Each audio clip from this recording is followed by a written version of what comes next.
What's up everybody, we're back with another video, and in today's video we're gonna go ahead and look at the planted tank that is in my room.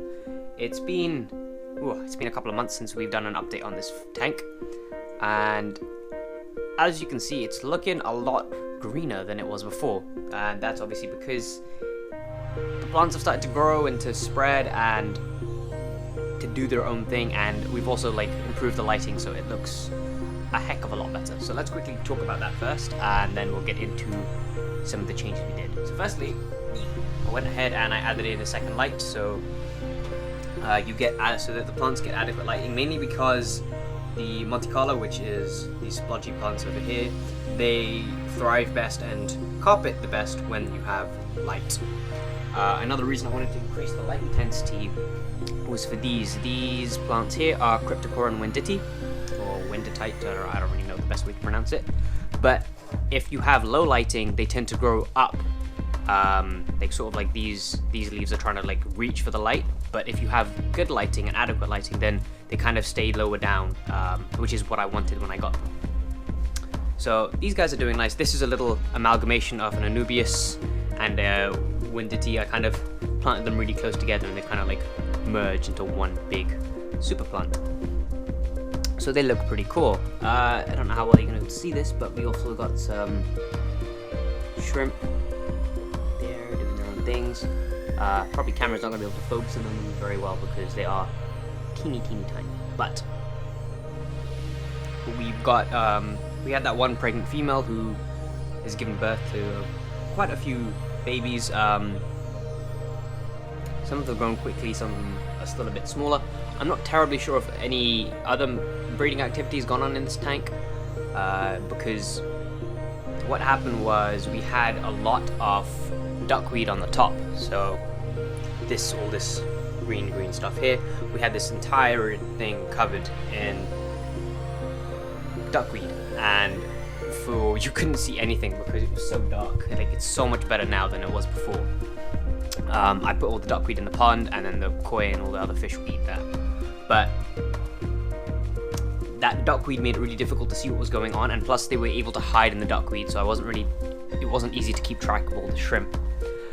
So now hopefully it'll be easier to see them. The only time you can see them really well is when you feed them. Obviously it's quite late in the evening, so they're not going to be feeding, they're going to be ready to go to bed. But yeah, so we've got a little sponge filter that helps to create surface agitation, and that just prevents any sort of film of protein or anything like that building up on the surface, or any oils or whatever that might come from the fish food or whatever. So yeah, this plant, I don't actually know what it's called, but this plant's kind of hasn't really done anything since I've got it. It's kind of stayed where it is, and that's perfect. I don't really want it to move too much. I want it to stay the way it is and maybe get thicker, but not really to move about. The plants that I really want to get spreading are the Monte Carlo, which they've done a really good job of. It's really difficult to see, but on this side they're starting to move behind the Cryptocorum, and even the Vallisneria. First of all, the Vallisneria is starting to do this jungling effect where it's sweeping across the surface, which is what I really wanted it to do, to kind of clump and then spread, and that's essentially what it's going to do all around the back, and that's what I'm hoping for. So there's you can see these little nodules over there. There's one behind one of the plants. You can see a new little root system coming out, and these are just the travelers, the runners, and these are shooting up. So hopefully this entire back will soon be as thick as this side. So if you remember, this was the new plant I bought, and this was actually the old plants that were melting off, and as you can see they are starting to do better. Obviously that happens when you take plants from one home to another. They tend to melt, especially plants like these stemmed plants. They tend to melt off a lot more. We've also got one here. That was also one of the original ones. So before it was more like these sort of leaves that weren't doing very well, but then now they're starting to do quite well. So in terms of plants, they're doing really nicely. I don't have to worry about water changes on this tank because obviously all the plants are sucking up all the waste. I've got the surface plants up here that are sucking out all the waste, and obviously then I'll take them out and that will just remove any of the build-up from the actual water system, and then as they grow again they'll absorb more and cut them back. They'll keep growing and doing that, and that'll be basically how the filtration works. well, and I've also got this. Don't really know if that really counts, but it definitely is adequate, more than adequate probably.